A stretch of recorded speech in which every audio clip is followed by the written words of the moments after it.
Hey, what is up everyone? MKBHD here. John from TLD, how's it going, guys?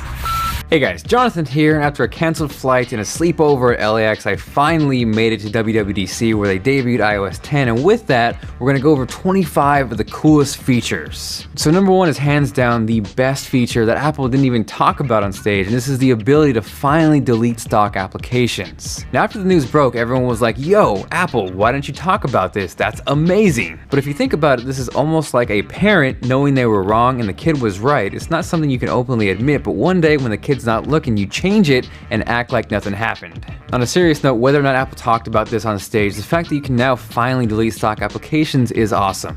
So number two is raise to wake, and this is pretty straightforward. You simply raise your phone to view notifications. Now this is meant to remedy the speed of Touch ID, which in certain cases can be a little too fast, especially when you want to touch the home button just to see your notifications and somehow blow by it unlocked inside your phone. Now without having to do that or pressing the sleep wake button, you'll have access to your notifications. I just raise my wrist and my phone wakes up just like that. Number three is a redesigned notification screen, which not only looks immensely better, it's also more functional because finally there's the ability to clear all notifications from within that screen.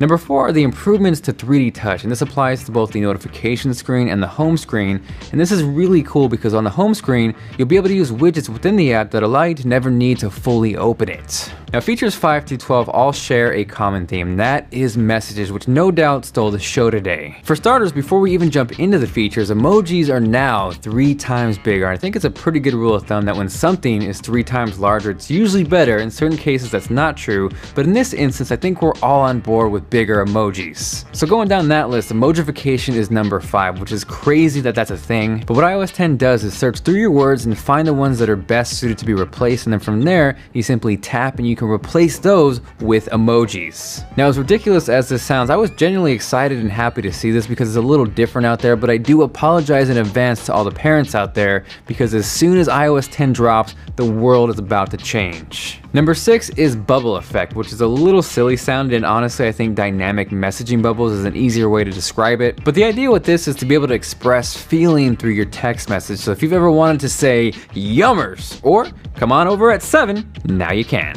Number 7 is the ability to send a handwritten message, and this is cool if you're able to write neatly and legibly, but for me, my writing is about as sloppy as a left-handed cat, so I am more than likely just going to confuse some people. Number 8 are full screen animations, and I think this is one of those features where it's going to be cool for the first day, but honestly something you never use again. Number 9 is what Apple calls invisible ink, and the idea with this is to add a little mystery and suspense to the message you're sending, so the person on the other side initially has no idea what's coming through. Oh my god, what is that? Thank god I thought it was something else. And as different and unique as this, it does have the potential to be a little bit dangerous. Number 10 is what Apple calls tap back, and this is one of 6 replies that allows you to respond quickly, but if you think about it, this is really just a glorified gift-wrapped K. Number 11 is personal touch, and if you've ever written out that perfect message and thought to yourself, man, this really needs a fireball, a sketch, or a heartbeat, but couldn't do it, now you can. Coming in at number 12 are stickers, and this is actually part of the new App Store for iMessage, and the idea here is you're going to be able to spice up your messages by adding them to the bubbles, not just sending them separately, but actually adding them onto the text themselves. Moving on to number 13, Siri is finally open to developers, which is awesome because now you can use her for more than just stock applications. So with this, you'll be able to use Siri to call for an Uber, to start tracking your steps on something like Argus, or even something like, hey Siri, launch YouTube. So number 14 are the improvements to the phone app, and it's a little scary that phone app sounds a little bit foreign considering we use our phones for literally everything but calling these days. So with iOS 10, it'll now transcribe your voicemails, and what's also rad is that VoIP apps are now natively supported. So if you're getting an external call from a VoIP application, it's going to look just like it would from a normal phone call. Moving down the list, we are hopping over to Maps. And number 15 are proactive suggestions. Google Maps had that first. Number 16 with Maps is the ability to search within your route. Google Maps has also been doing that for a while. And number 17, you now have the ability to make reservations within Apple Maps. So it's just like Google Maps. Moving on to photos. At number 18, live photos now have built-in image stabilization and the ability to edit, because we all know there are way too many live photos out there in the world like this. Now number 19 is the ability to edit raw photos, which makes a ton of sense with the iPad Pro lineup.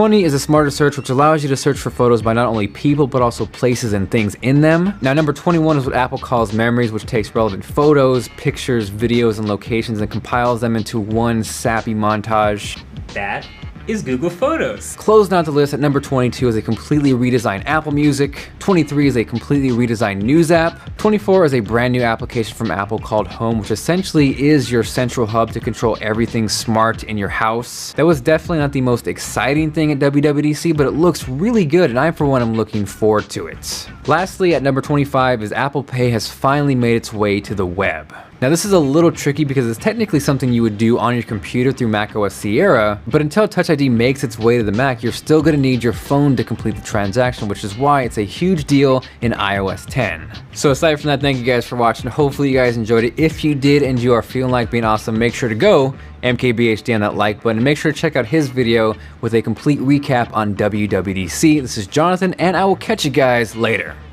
It's just like Google Maps. That's